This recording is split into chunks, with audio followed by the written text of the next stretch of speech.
Hi, my name is Kelly Fitzpatrick and I'm a Youth Services Librarian for the Bethlehem Area Public Library. Today we're going to talk to you about holly trees. So holly trees are an evergreen that is commonly found in the northeast part of the United States, but they're actually originally from Europe, and they're found in the British Isles, in the eastern part of Europe, and even in northern parts of Africa. So one of the cool things about holly trees is that there's a male and female variety of the tree, and to be able to produce berries, you actually need to have both varieties so that they can be pollinated by the bees. So I'm not entirely sure where the male tree is, but this is a female tree, and as you can see there must be a male tree somewhere in the area because it has these nice red berries. So originally the berries actually start out as green, and as it gets colder they slowly become red. So these are pretty bright right now. They'll actually start to deepen as the winter months get colder, and as they get redder and deeper they actually get sweeter, and that's when the birds will start to eat them over the winter time, and that's how holly trees are generally spread. So another way that they can actually reproduce is to actually self-reproduce.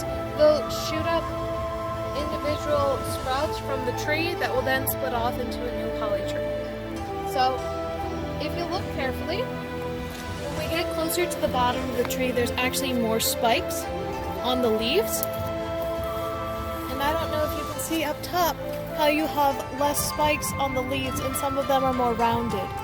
This is because herbivores like to eat holly trees, especially sheep and deer.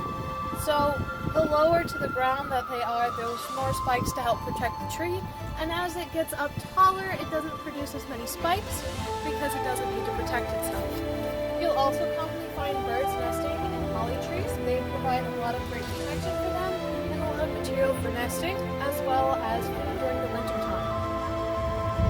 So holly trees also, because of their waxy coating on the leaves, so when they fall off it actually takes a while for the leaves to break down.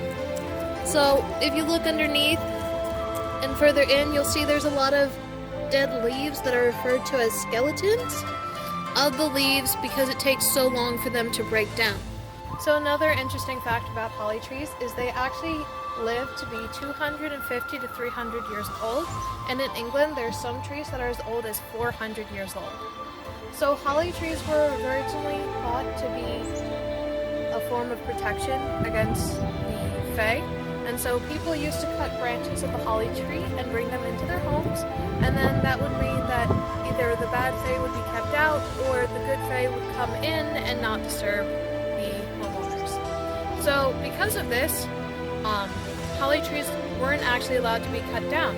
You could only copulate them, which means to cut off a single branch, and so that's why you'll see decorations of holly branches in homes and around the holidays, because it all started with this myth as a form of protection.